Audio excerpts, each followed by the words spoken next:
Alright, so I'm going to do a review of the M-Audio Keystation 61, and talking quietly because it's, I want to say about 8:30 at night, and we've just switched over to standard, so yay. This means body clock is on 9:30, but anyway. But this is not so important. This is just the plastic that it came in. I'm using it as a dust cover. Works really well. Okay.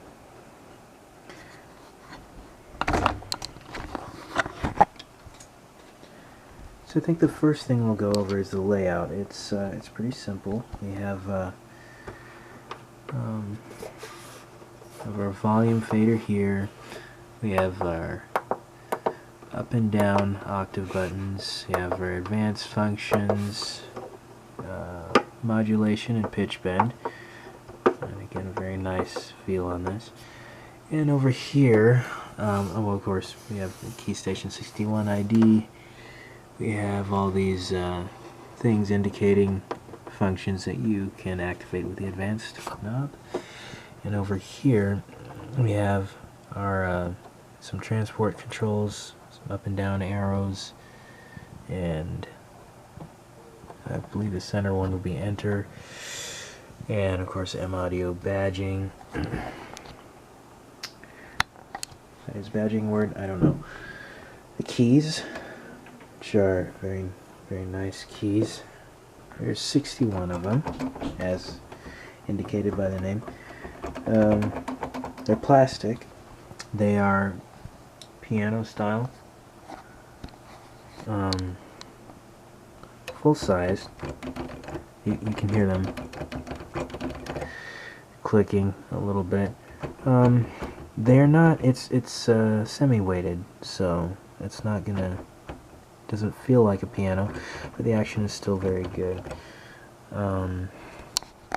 Right around here to the back, which you can't really see, there's your on-off switch. So, I don't know why they put these on the back. Somebody commented how that's kind of an issue, having the power on the back. It's not a problem for me. I really don't mind having the power switch on the back. It's easy enough. I usually don't use it, actually, because if I pull it out a bit, it's powered via USB, which is right here, and I just turn it on and off with the computer, actually. So, and here's the sustain pedal out. Anyway, if you want to see the ports, look at the unboxing video. I cover those in detail. Now this fader actually is a functional fader. It will turn the volume up and down. And let me play a little bit, because when I unboxed, I played a little bit with an electric piano. But here's a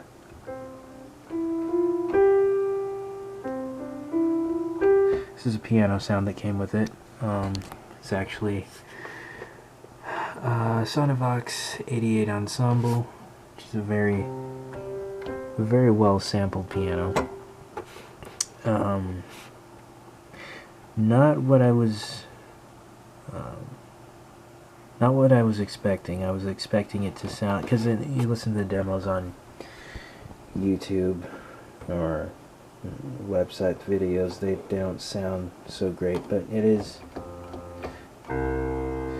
a very natural sounding piano, and has damper noises, well, release and pedal, and you can do a lot of things with it. I want to cover it sometime, but I think I want to do that in screen capture instead of filming the screen, because it looks kind of weird. Anything else? Yeah, the sustain pedal. So I picked up the M Gear. This is also made by M-Audio. As you can see, I haven't taken the packaging off yet. I kind of like it on there. It's got a rubber grip, and that keeps it from sliding. So, and it's got a, oh, you can actually hear the pedal sound here.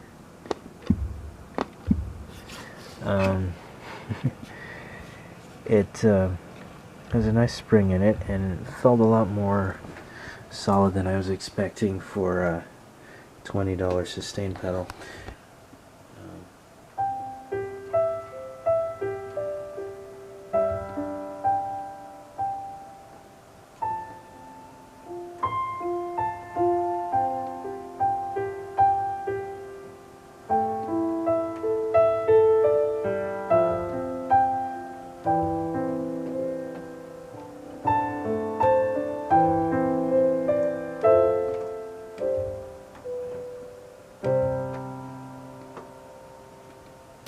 So that's it responds very nicely to the touch. That's I was playing, of course, very quietly because we have people trying to sleep, and if I turn it down a little bit, you can hear. You know, there's some dynamic range. It's a little hard with non-weighted or semi-weighted keys to get the same response as you would with the piano with fully weighted keys, but it's a lot better than the X key for expression with piano. And I've just been enjoying composing with it and stuff. But another instrument that came with it was Expand 2.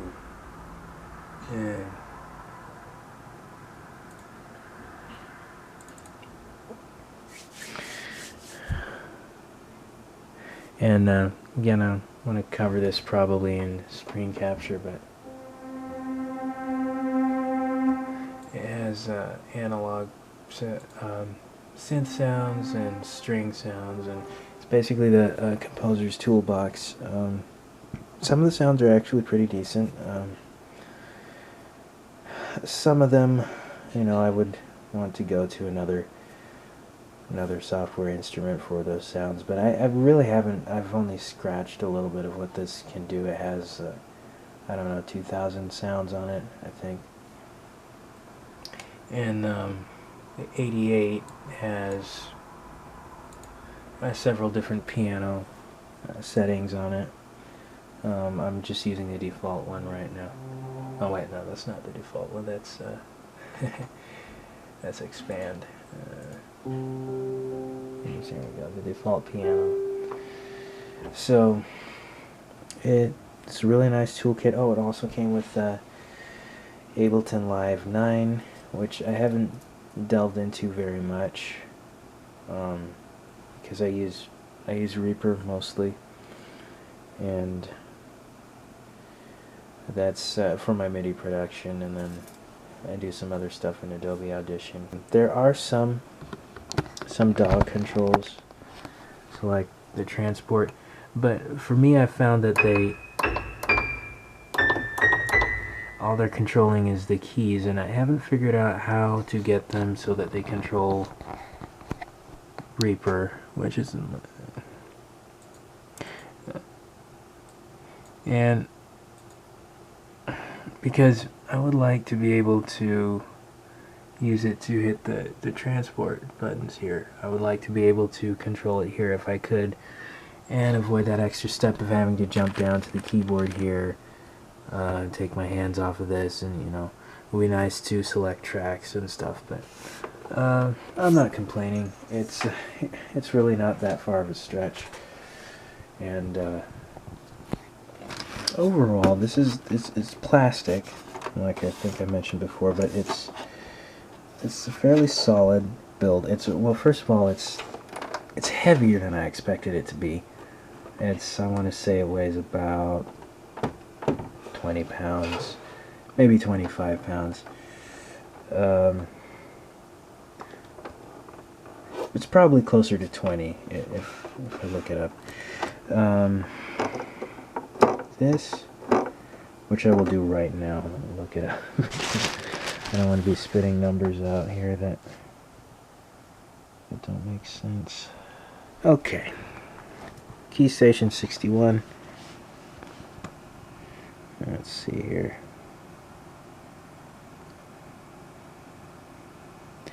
It is 11 pounds, so I was way off. It's 11 pounds. It's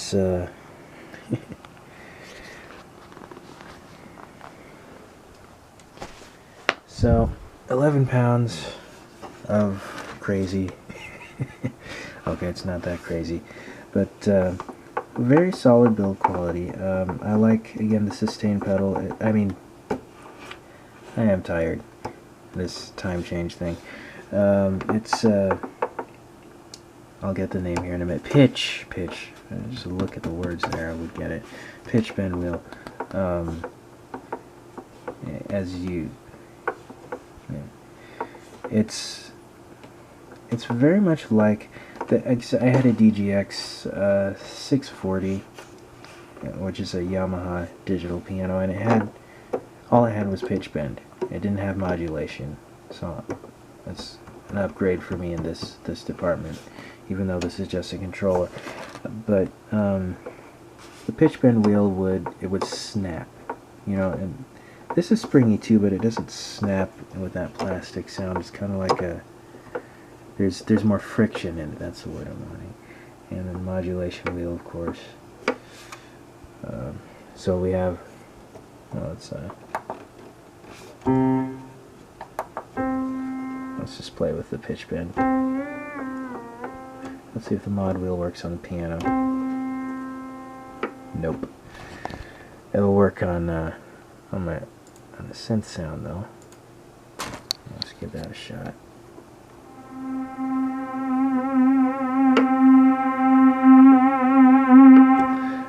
That's getting loud. So again, overall, good controller. Great price point. It's a little under $200, and you get 3 pieces of software with it for well, not for free because you are paying money, but the software bundle, I found is a great deal. Now the advanced features, I still do not have the hang of those. Apparently you hit this advanced button and then you can come over here, and I've tried to set this up, it's just the Mackie control, and then it turns these two things red, and 2 octave buttons red, and I think if you touch it again it'll turn them green again, but still all it's doing is triggering sounds when I hit the transport keys. So I went ahead and shut that off. And let's go back to our piano sound, shall we?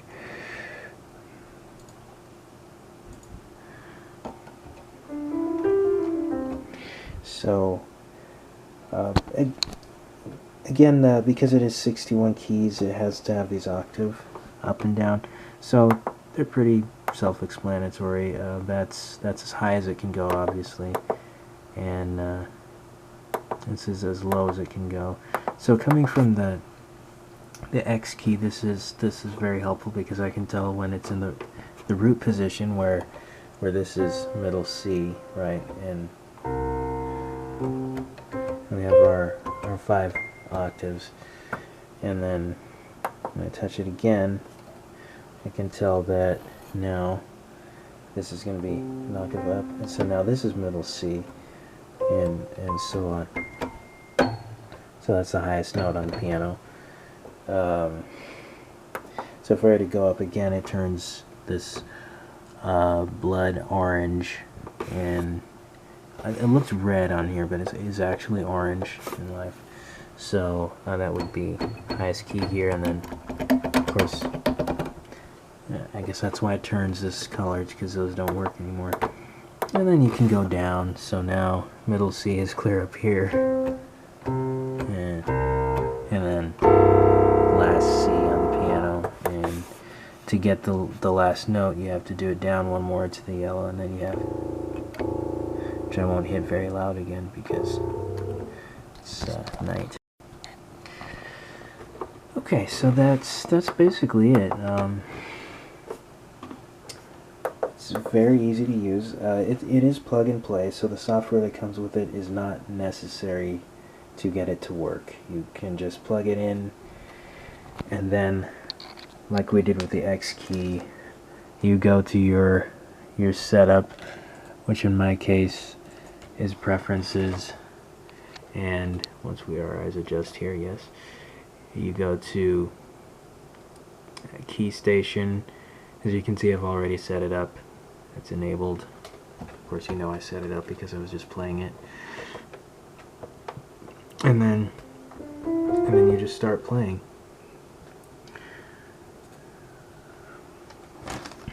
And so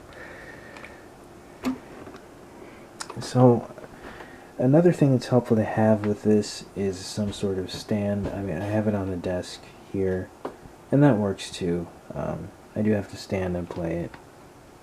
Not a problem. I used to have it down there, and that was kind of awkward. That awkward angle to be playing at. So this is a little better. I'm thinking I may change it up a little bit in future. Anyway. Alright, I think that's it. This is the Keystation 61. And I'm going to try to have a link to first couple songs I used it to compose. Or pieces. I should call them pieces because they don't have lyrics.